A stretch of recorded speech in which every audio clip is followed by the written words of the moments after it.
Class. Today's read aloud is titled Little Elephant's Trunk.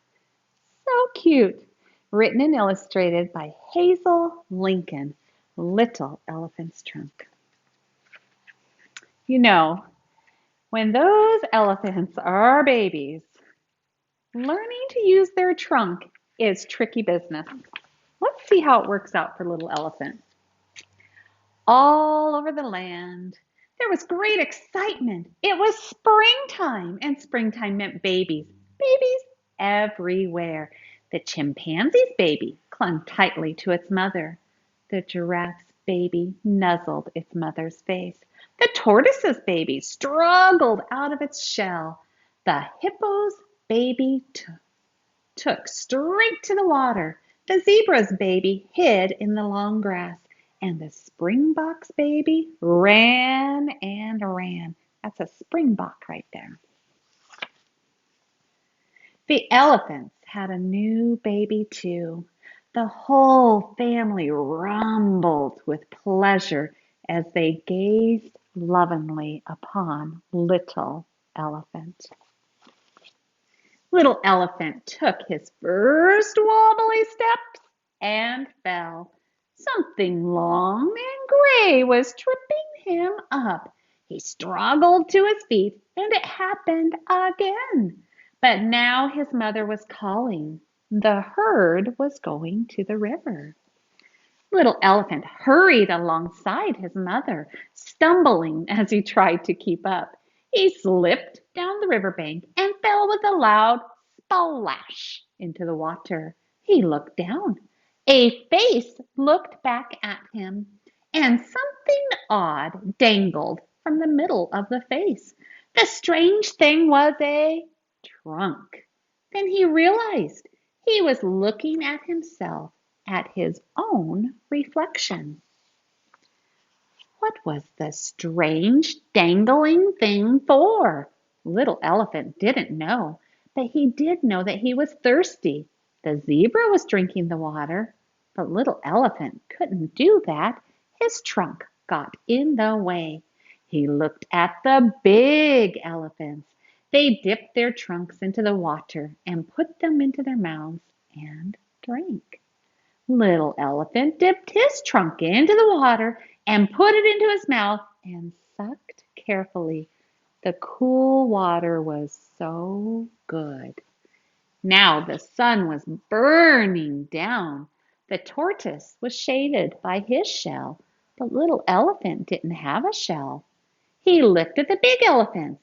They were using their trunks to spray water over their backs. This looked like fun. Little elephant trumpeted with delight as he joined the elephant shower. But now the herd was moving to their feeding ground on the far side of the river. Little elephant followed his mother, but the water was very deep, and it kept getting into his trunk. In a panic, he scrambled back to the bank. The chimp swung across the river on vines, but little elephant didn't have any hands. He looked at the big elephants. They all had their trunks sticking up out of the water. They were breathing by snorkeling. Little elephant crashed into the water, thrust his trunk toward the sky, and paddled happily to the other side. When he came up out of the river, he sank into the thick, deep mud. The mud felt good in the hot sun, and he longed to cover his body with it. The hippos, with their short legs, wallowed in the mud, but little elephant's legs were too long. He looked at the big elephants.